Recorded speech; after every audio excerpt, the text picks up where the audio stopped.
Hey, Deborah.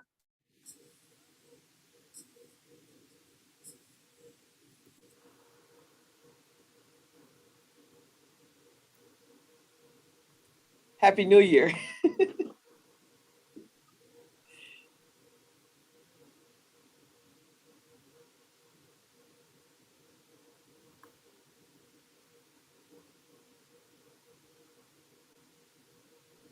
Welcome, everyone. We're going to get started in a minute. Felicia, if you can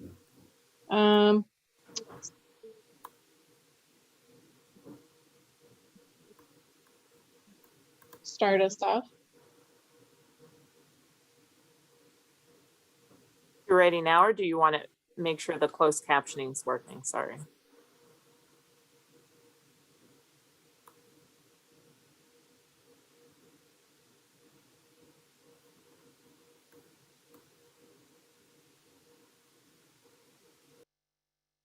All right, then I'll go ahead and get started, Christina. Good afternoon, everyone, and welcome. I'm so thankful to see so many familiar faces here today, and I can feel your energy and your warmth as we gather virtually for this timely conversation. It's a beautiful way to begin and celebrate Women's History Month, which is a very busy and very important month for us, every one of us here at CFW. I'm also thankful to our partners and collaborators who are helping to make this critical conversation possible. Our incredible panel, who I will introduce in a moment, as well as our partners, Arise Chicago, Systa Afya Community Care, and the Mom Project. Before we continue, even though we are gathering virtually, this event is mostly taking place on the traditional homelands of the people of the Council of Three Fires, the Ojibwe, Potawatomi, and Odawa, as well as the Menominee, Miami, and Ho-Chunk nations. We acknowledge and honor the original people of the land and the native people who remain on this land today. Now, today's conversation centers on care for caregivers and is so timely as we embark on the third year of the pandemic. In light of the recent Omicron surge, working parents and caregivers saw January 2022 as the worst of the pandemic to date. They are navigating fractured school and care systems with limited access to testing, a shortage of qualified caregivers, and extremely high costs, with no relief in sight. Care for our caregivers is one of the 4 pillars in CFW's SHEcovery initiative. We launched SHEcovery in September of last year, and it's a commitment from CFW to identify, uplift, fund, advocate for, and support a more equitable system to ensure women and their families emerge from the pandemic stronger than before. The SHEcovery report is a roadmap to address COVID-19's impact on women and girls that demands that we center women of color across Chicago and wield our collective power and privilege to get women back to work, address the eviction crisis, care for our caregivers, and demand an anti-racist healthcare system. Now I'd like to share a short video that highlights the importance of this initiative.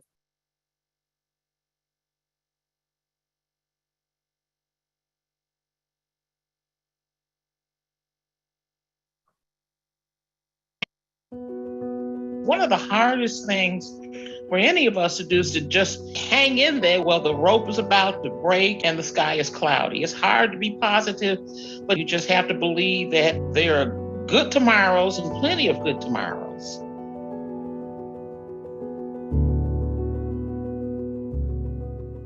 Before the pandemic, I was living in a small 1-bedroom apartment. Previously, I was in a shelter. I had run through a rough patch in life, but it just turned out that the landlord was a slumlord. I often had to turn my stove on to keep warm. In researching and calling, I found out about the lawyers group for tenant rights, and that's when things began to smooth out for me some. In our society today, the stories and the lived experiences of women of color, particularly of Black women, are not deemed worthy. We just have these wounds that just keep getting reopened because there hasn't been an intentional focus and dedication on resources and prioritizing these communities. SHEcovery is really about centering the voices of women in our communities and investing directly and attracting other resources to support women and their families. The pandemic has hit hardest those communities who were already made vulnerable by systems of oppression that put vulnerable people at greater risk for eviction, for job loss, for illness. The biggest challenges facing women and girls in Chicago would be getting women back to work, healthcare, and demanding an anti-racist healthcare system and housing. There has been a housing crisis for some time, and we knew that even prior to the pandemic, women were at greater risk for eviction than men, and women of color were at the greatest risk for eviction. This has been exacerbated by the pandemic. They helped me with my court case. I also got financial help to be in the apartment that I'm in right now. So far, it's been good. We have direct experience with tenants. We're in eviction court every day so that people can stay in their homes. Homelessness is a very traumatic experience for anyone. And so the end to homelessness, right, the end to eviction would really be the dream, the idea that housing is a human right. Particularly through the pandemic, many women have to abandon their jobs. We have a very extensive leadership program. We have Know Your Right trainings, providing the tools for workers to defend themselves with documents or without documents. In order for us to have all families thrive and to have all women thrive, we have to be investing in care infrastructure. In order to have healthy communities and a healthy economy, people have to be able to tend to those most basic needs. And if a person can't cultivate their own individual wellness, that ripples out. We can't do it just by focusing on one problem. All of these issues are important in order for women to have a full life. We should be addressing them all. Everything that will help us to become the best that we can be. And if we're not getting it, we owe it to ourselves to fight for it, for ourselves and for those who may not have a voice, but yet would like to speak. When women are taken care of, they take care of families and they uplift entire communities. I envision a world where women, girls, trans, and non-binary people can find a way to live out what her great potential is and make the contributions that will better our society.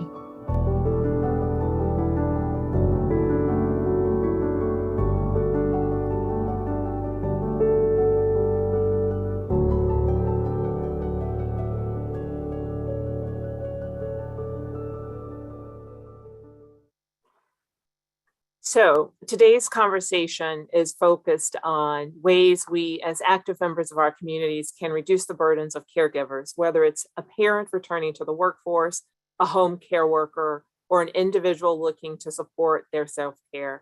And I think about that statement about us having the responsibility to fight for it for others who can't fight for it themselves. So I think about that. To help us dig deeper, I am joined by an impressive panel. I'll do short introductions as full bios are on our website.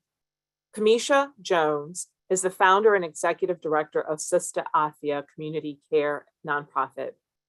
Margarita Klein is the director of member organizing of Arise Chicago, who we just saw in our SHEcovery video. Chandra Saunders is the director of Rise, a project of the Mom Project. And I should say this, the Mom Project is this year's Outstanding Corporate Citizen Impact Awards honoree, and we'll be celebrating them later this month. Thank you all for being here.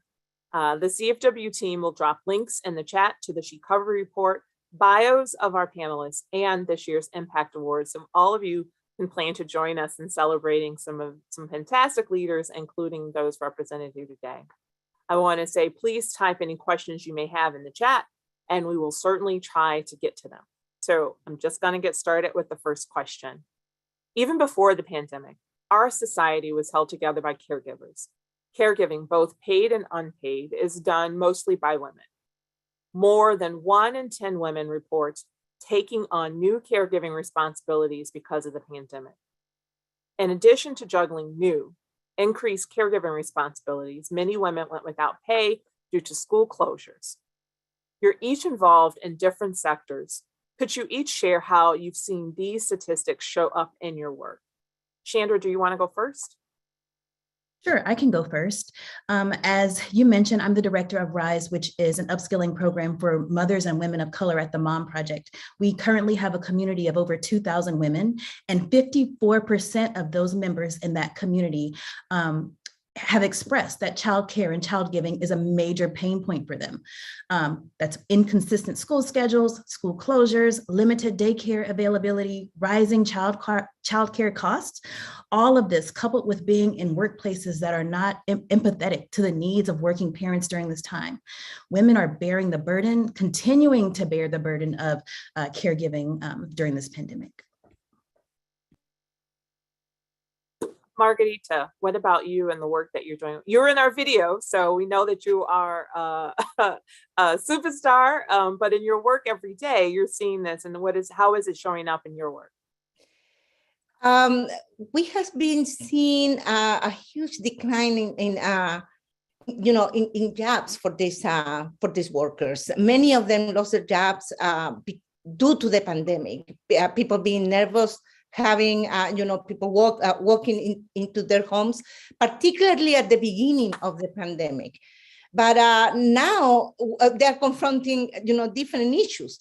There is no way for many of them to recover any of the losses during the first 2 years of the pandemic, regardless if they get a new job.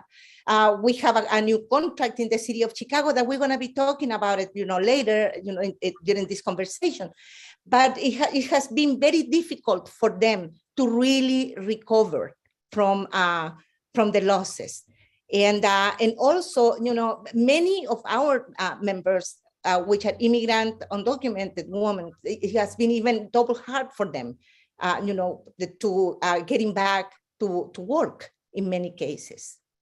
Margarita, I think that's an important point about even if a woman is to get a new job, it will take a long time to recover from the economic impact of the pandemic, of having lost your job or having your hours reduced.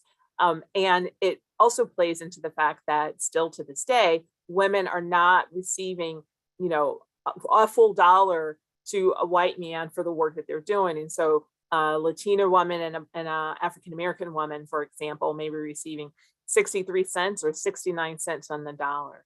Camesha, what about the work at Systa Afya? I know that you're providing critically important mental health support and services. You want to talk about how some of these are showing up in the community there? Yes. So at Systa Afya, we mainly serve women who are in their 20s and 30s. And sometimes people don't always think of this younger age group as being impacted by caregiving. And so with the women that we serve, particularly in our free therapy program, many of them had lost their jobs, were unemployed or underemployed. Because of having to take care of family members, having to move in with family members when they were maybe living independently before, and some people experiencing mental health challenges for the first time in their lives.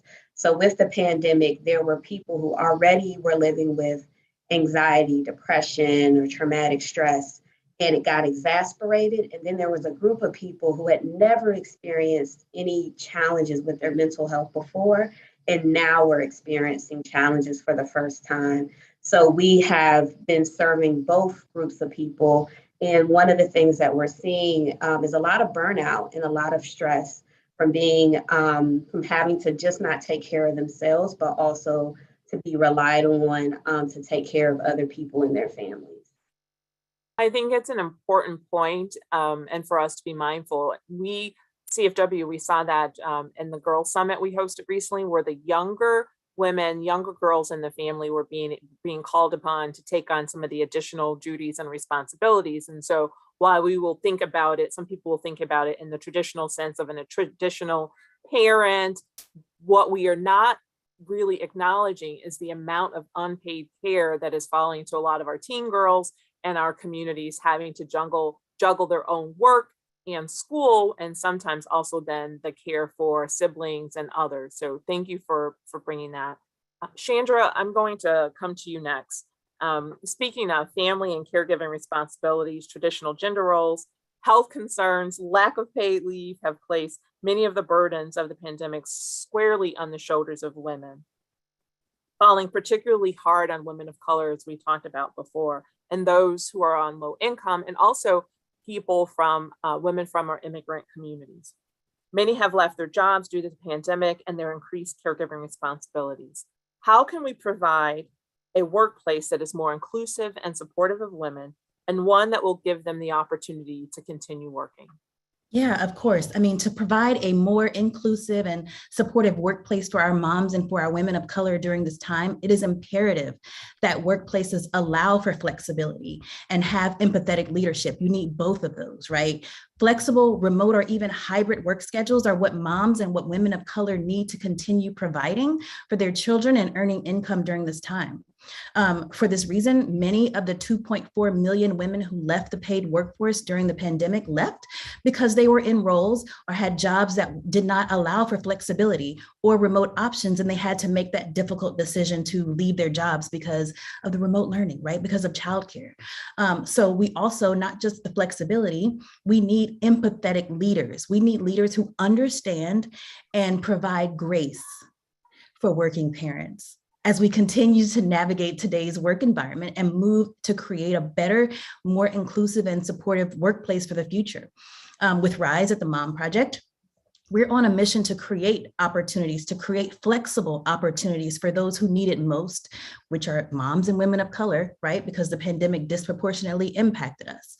But we're providing them with an opportunity to gain no-cost upskilling opportunities so that they can gain those skills. And then we also provide them with job placement opportunities with companies who value working parents, who value women of color, who value diversity, and are allowing and creating space for us to re-enter the workforce and be both workers and parents. I think it's so incredibly important that as an organization, you are helping to identify those companies. And so attracting that talent. We know that women want to work. We know that they have lots of contributions to make. And so that flexibility and companies who are really thinking that can solve a lot of their workforce, problems and challenges by being a little bit more empathetic and having that flexibility. But the fact that your organization is actually identifying companies. And so the Mom Project, Christina or the CFW staff, I put in the link. They're actually looking for, if you're a woman who is looking for an organization that will provide you that type of flexibility and support, they have a full range of organizations that they're working with presently. Margarita, earlier you talked a little bit about the recently implemented city ordinance. So in January 2022, giving domestic workers such as house cleaners, nannies, and caregivers the right to a written contract and the workers' preferred language. Arise Chicago was instrumental in this victory. And as we know too well, the vast majority of domestic workers are women, and many from the immigrant community. What impact, and I will say that CFW is proud to be a partner with the city in this effort to increase the awareness of rights for workers in this area as well. So Margarita, what impact does this ordinance have on the workers, their families, and their communities?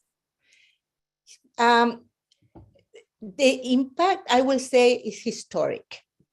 Contracts, labor contracts has been a privilege of union members for many years.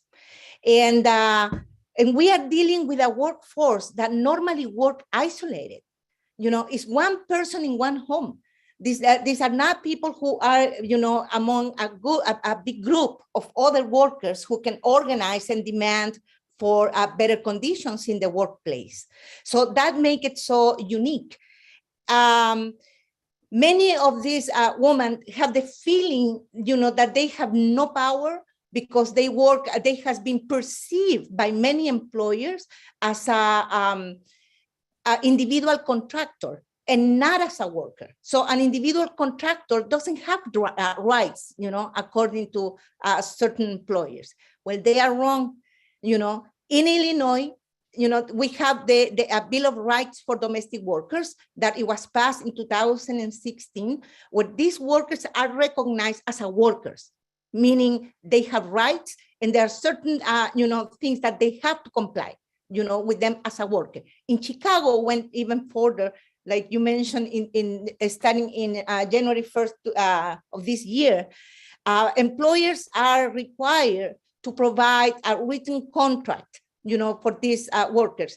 And what that means, for example, somebody who clean a house, there are certain things that that person is required to do. But one time they come and they ask them to clean the windows.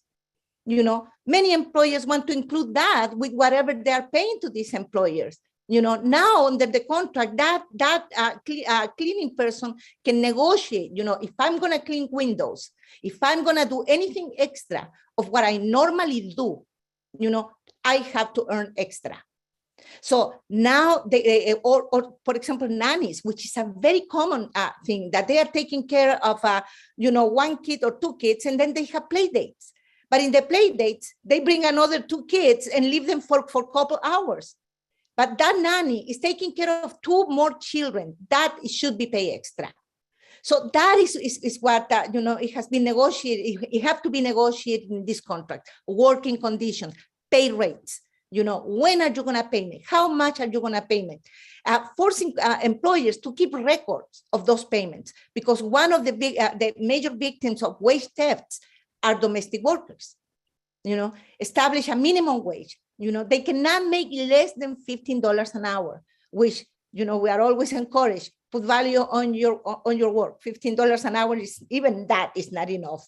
Go further, no less than that, but that is what this ordinance mean, that those workers now have to put in writing their conditions of employment.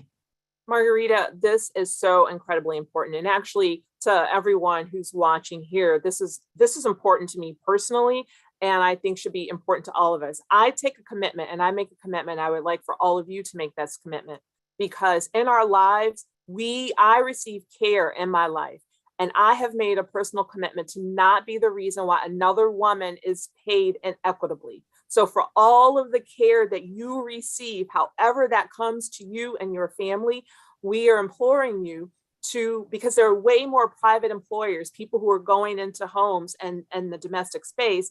And I am imploring you to make a stand and to say, I will not be the reason why another woman is paid inequitably. So as we rise up and we demand more from government and from the corporate sector, we also have some personal responsibility to play in this and valuing the care that's being given to us. So Margarita, thank you. And thank you for organizing the workers and for leading this cause. Camesha, 2 out of every 3 caregivers in the United States are women, meaning they provide daily or regular support to children, adults, or people with chronic illnesses and disabilities. And I know Deborah raised that in the chat. Women who are caregivers have greater risk for poor physical and mental health, yet many do not seek mental health care. What support can we provide women, given that the mental health effects are likely to persist for a long time? I think that's a really, really good question, because there are people who recognize that they're struggling with their mental health, but they may not seek care for a variety of reasons. Sometimes it's cost, sometimes time, accessibility, location. And so those are kind of some barriers that if someone's already struggling, they may be like, well, why do I want to go and try to, get care and have something else on my to-do list?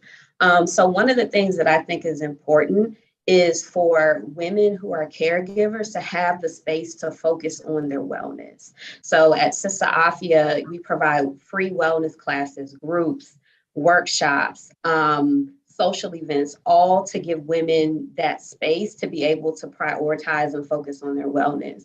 So I think one of the most important things is for people who are supporting caregivers is to also provide that social support so women can tend to their mental and physical wellness needs.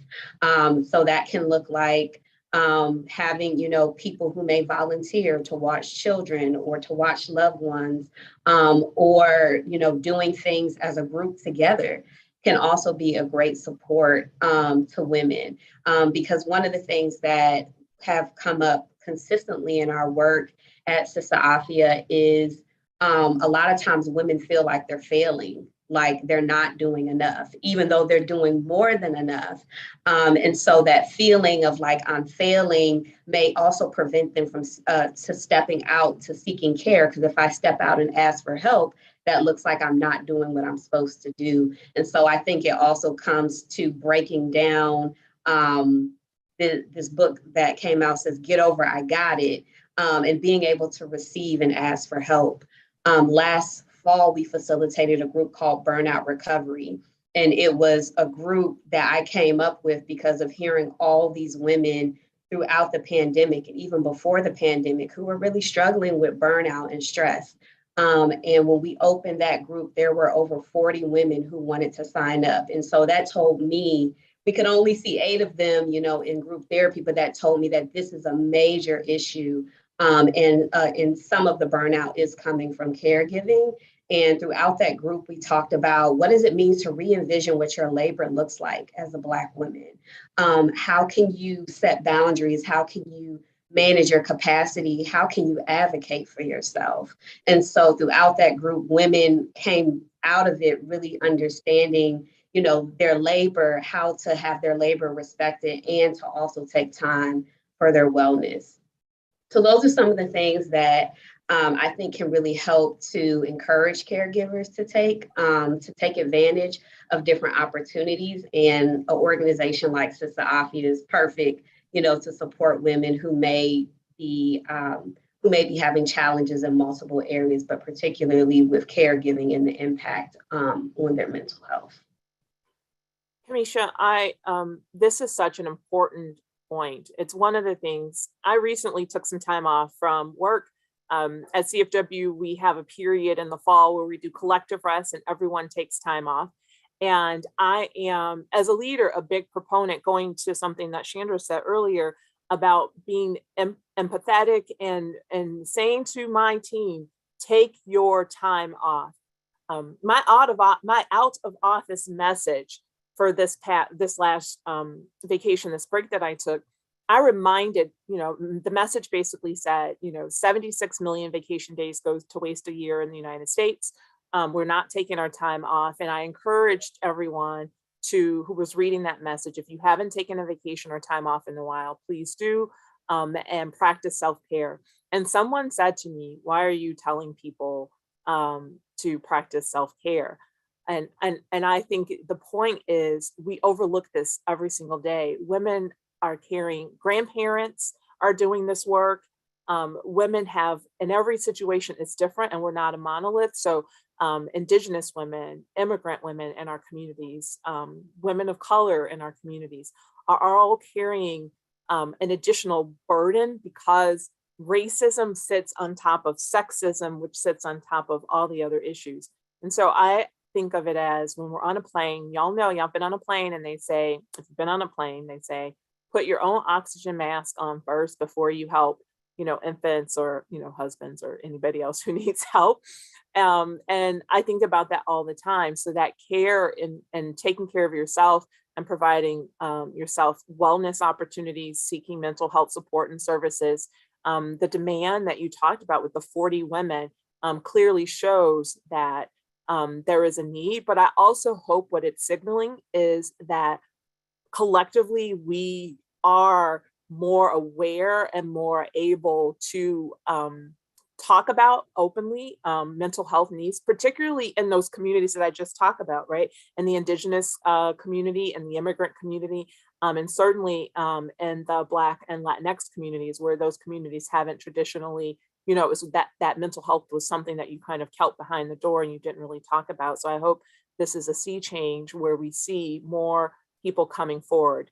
And speaking of grandparents, there's some there's some questions in the chat that I want to lift up. And one of them was really about grandparents participating in raising children and the particular stresses that they face. Camesha, in your have you seen this at all in your practice, and how that might be showing up in our communities?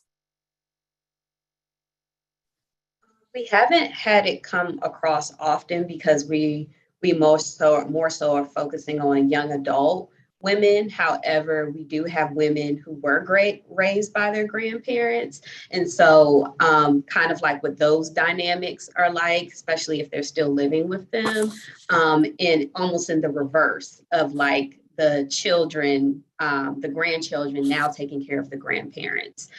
So those are some of the things that we've seen, but we haven't necessarily seen it as much on the other end. Got it. Thank you. Hold on. I have another question from our chat. In addition to providing mothers with help with mental health, what about providing resources to moms whose children are struggling as well? These kids are, dealing with a lot. There's so much trauma in our community. People are struggling with remote learnings, and moms are figuring out how to deal with it all. Chandra, is this something that the Mom Project has seen, and how are you helping to support women in this way?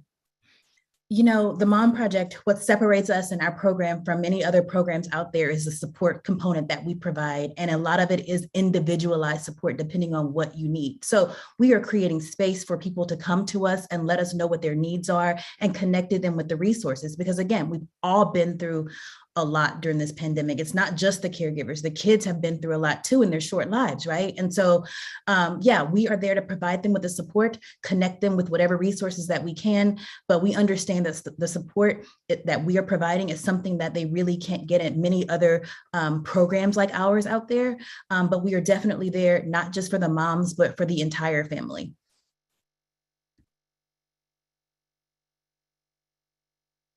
Sorry, still 3 years in, and I still have to catch myself sometimes. The pandemic has reminded us that life and the caregiving experience are unpredictable.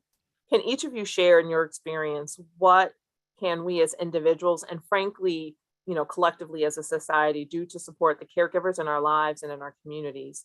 Can you share any advice or tools that caregivers can use as they assess, plan, and respond to the needs of those that they care for?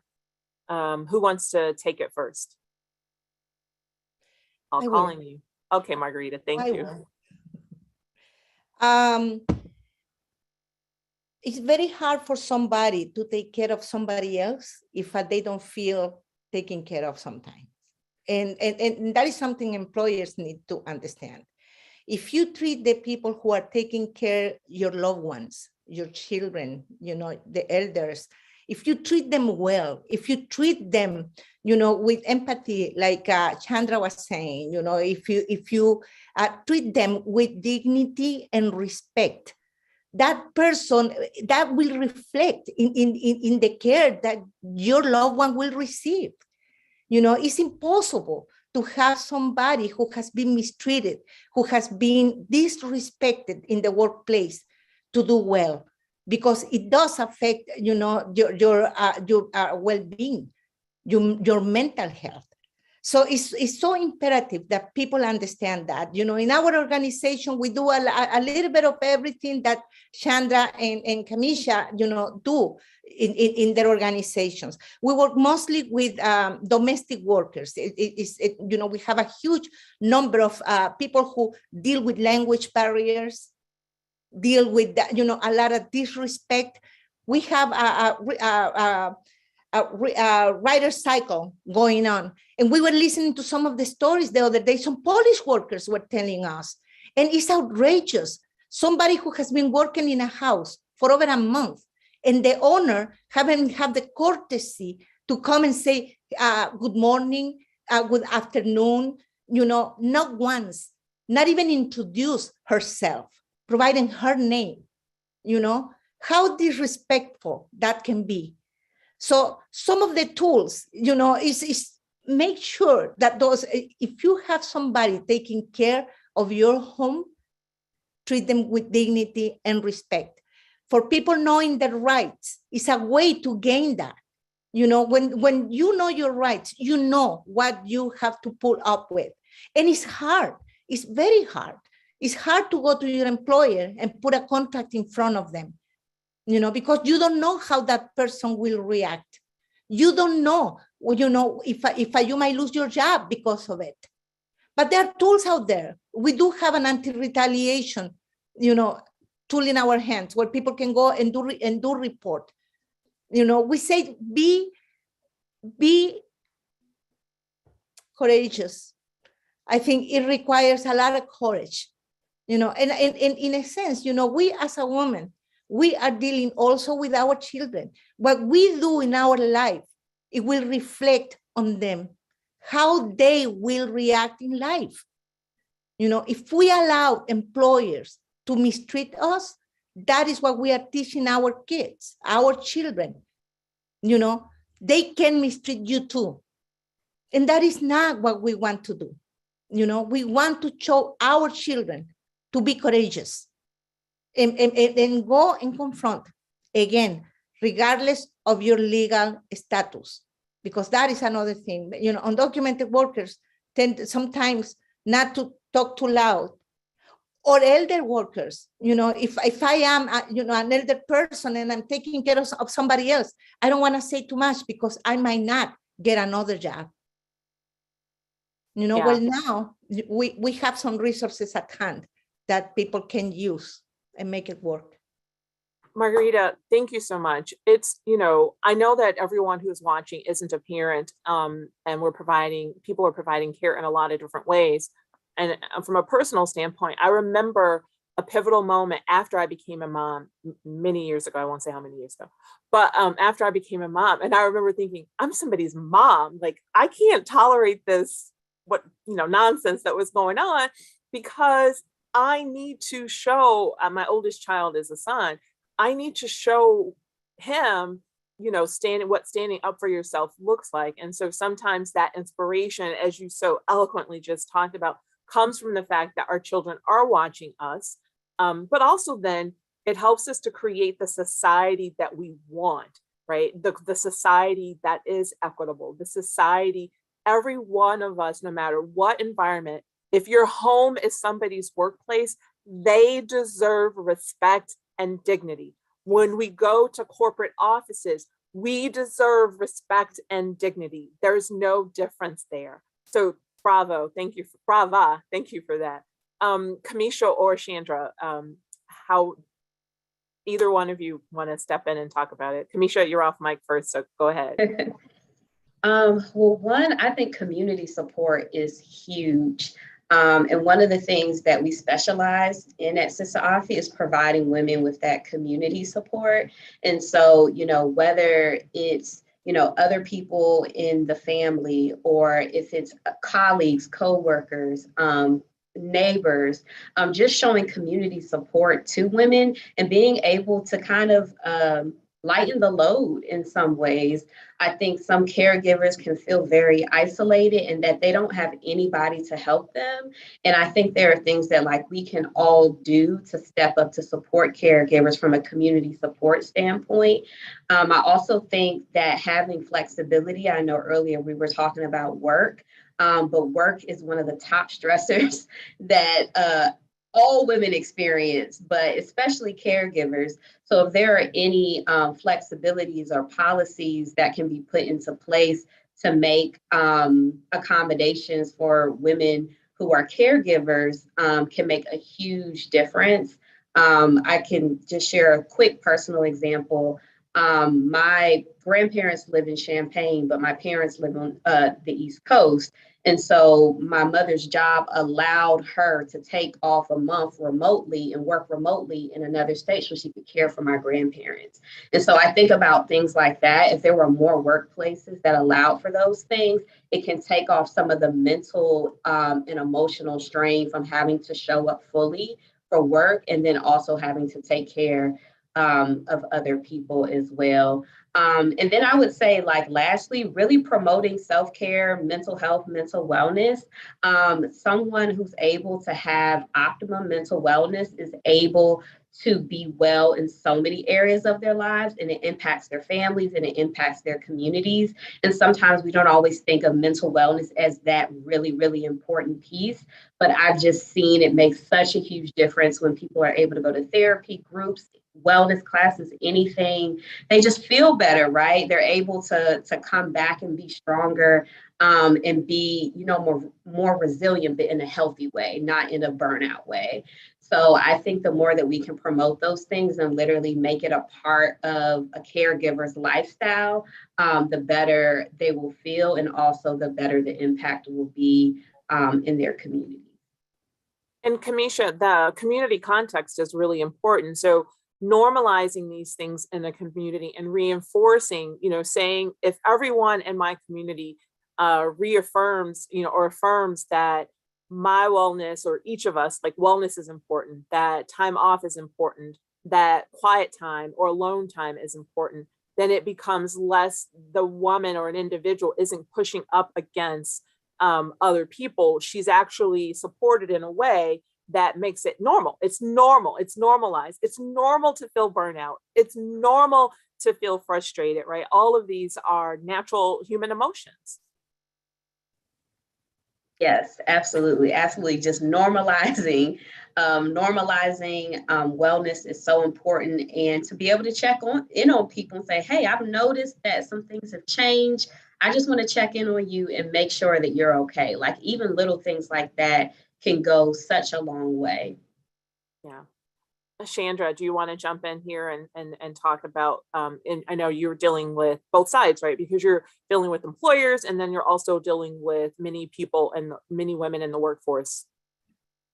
Yeah. So, just like we've been saying, like we've all been through a lot during this pandemic, right? And so first and foremost, I think we need to allow ourselves grace. First and foremost, right? Just like you said, Felicia, earlier, like, just when you're preparing for a flight to take off, right? The flight attendant reminds us to put our own oxygen mask on before helping others. We have to take care of ourselves.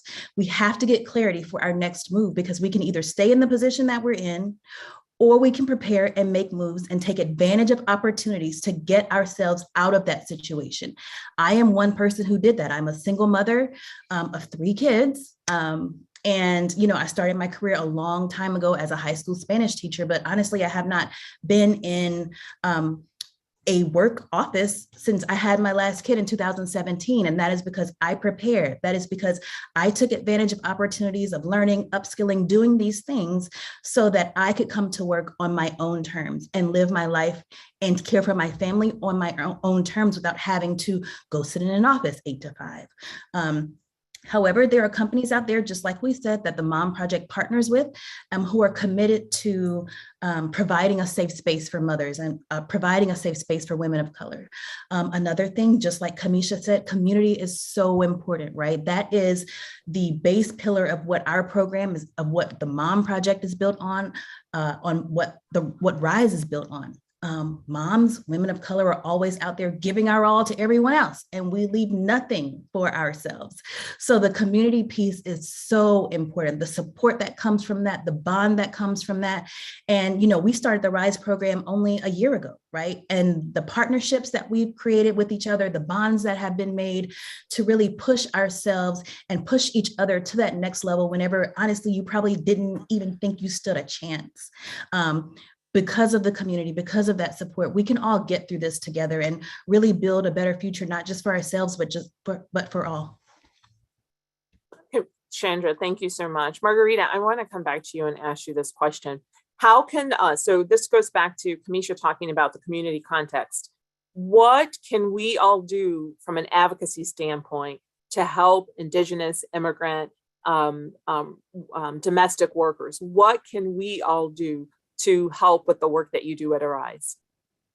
Oh my God, research. We we need to pass, the voice out that this is going on, and we has been putting, talking to the city, but also in churches, in any resource that we have, that these resources are available. We have 11 contract specialists in our organization, as right now, all of them are domestic workers in different areas, helping other domestic workers, to prepare their, their contracts. But also some of the things that, Chandra and Camesha has been saying that really resonate on, on me is the fact that we need to take care of ourselves first. We have a lot of leadership programs in our organization, and always, we talk about who we admire the most, who we feel proud of. It's always who, like somebody else. We are celebrating International Women's Day this March 8th, so we are going to have an virtual event. And we are putting the emphasis on us. What makes us proud of ourselves, being able to look at the mirror and saying, no, I don't see a fat woman or getting wrinkles or my hair is not, no. What makes me proud of myself? Why is important that I love myself? So when others see me, they see how proud I am of myself, all the good things I have done in life, because we all do wonderful things in our lives. No matter how much difficult has been, we has been done always something good. Recognize that and recognize that moment, and love ourselves. Well, thank you. That's a happy Women's History Month, but also a belated Valentine's Day gift about our self-love and self-care. Camesha, I wanted to ask you, you're a licensed clinical social worker. So my question to you is, what do you want employers to know? Like, what do you want employers to know and do? And this is for everyone. It's coming to you next, Chandra. What do you want employers to know and do differently as a result of the pandemic and all of the implications that we've seen? This is a really timely question. I spoke to a corporation last week, and I came up with a scenario of exactly what a caregiver would be, but it was of an African-American woman who was in her 30s. She's a top performer at her job, but her husband got deployed to Iraq, and now she has to take care of her children, and then her mother has Alzheimer's, and she has to take care of her. And so I asked the people in the room, I said, what would you do? What policy, what program would you implement to make sure that her wellness is prioritized? And some of the things they came up with were remote work, flexible PTO. Literally, there are some companies who implement a mental wellness day, each month. Also, sometimes having perks. So like if it's having EAP programs, or if it is providing wellness membership. So like at Systa Afya, everybody gets a Shine membership, that's a self-care app. Little things like that can make a big difference. And I think assistance with childcare is a huge one that employers could really implement to support caregivers. And then also being able to work a flexible schedule. So not just working remote, but being able to have times where they can work that works with everything that they have going on with their responsibilities. And then lastly, like not penalizing people when they take time off or when they have a sick day or different things like that. Like sometimes employers can offer it, but then if you take it, there's pushback, or you have to give all this notice and all these different things that really take away from why it was created in the first place. So those are some things that I think could be really, really important for employers to know and things that they could implement. Thank you so much. Chandra, what would you add to that list? Yeah, for sure. I feel like we have a chance, we have an opportunity to truly shape the future state of the workplace, right? With that, you can't, I always use the analogy or the saying, you can't put old wine in new wineskins. We have changed. Life has changed. Everyone has changed due to the pandemic. We will never go back to what it was before. And those companies who are going back to or trying to go back to what it was are seeing the great resignation. right? So companies that are allowing flexible and not just remote, but hybrid opportunities, just flexibility to allow us to, again, bring the human experience back into work, right? We can no longer separate work and human experience. It has to work together seamlessly, right? And so those companies that are allowing that flexibility, that are allowing us to be human at work, will receive and attract and keep the best talent. And so everyone else will just have to get what's left. So if you want the best, offer these types of benefits. Yes. And you both have laid out a really great list. Some things that I would add include, some of it is on us, right? So one of the things we really try to work on here is separating, sick day from remote work. Like if you or your family are sick, take the sick day, and to stop having to explain it. You don't I need to take a sick day. Like that's it. Because my mama and my cousin and no, right? We need to normalize that it's okay to stop. That's a complete sentence, to take a sick day. Employee assistance programs. There are a lot of resources that are provided through, including sometimes mental health counseling, all kinds of other support, wellness visits, nutritional support, and other things as well. And I would say for all of the people listening and families and friends of the people, if you're interviewing for a job, and I think we just put this in the chat, I would ask that organization, what did you do for your workforce during the pandemic? And I think that will tell you everything that you need to know about the organization. With the Great Resignation, women have a lot more power at deciding how they return to work, what organizations that they work for. And so if you're going into an organization, be a consumer yourself and say, well, how has your workforce fared during the pandemic? How have you responded? What, policies or practices, right? And give them an opportunity to kind of explain that. But the first thing I'm going to say on top of all of that is equal pay. Okay, that's the first thing that I'm going to say, because women continue to lag behind. We are the holders of much of the student loan debt in our country, because we are told you have to get all of these degrees to get the job. And what you see, and the research bears it out, is that other men get those jobs without having all of those degrees. So we're carrying that additional burden. So equitable pay, flexibility, as you all have said. Camesha, I love that you're talking to corporations and you're creating those scenarios for them to think through. And, some companies, this has been an opportunity, in organizations, this has been an opportunity for them to really show up and rise and show up for their employees. Rise, get that, Chandra. But some organizations haven't gotten the message yet. And until then, we probably won't see the wholesale women returning back to the workforce. I just was on a radio station today, WLS, and we still have 1.1 million women who have not gone out, who have not gone back to the workforce.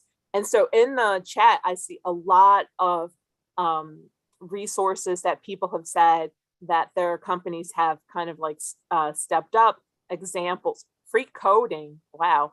A lot of the resources that have made a difference in the workplace. Any final thoughts, Camesha, Chandra, or Margarita, before we wrap up? I will say, this has been a wonderful opportunity, to share our organizations, but also feelings. So I feel very grateful for it. We are providing this Facebook Live, twice at least a month, talking and providing information about this new ordinance at the city of Chicago. I invite you to check our Facebook page and see some of this video.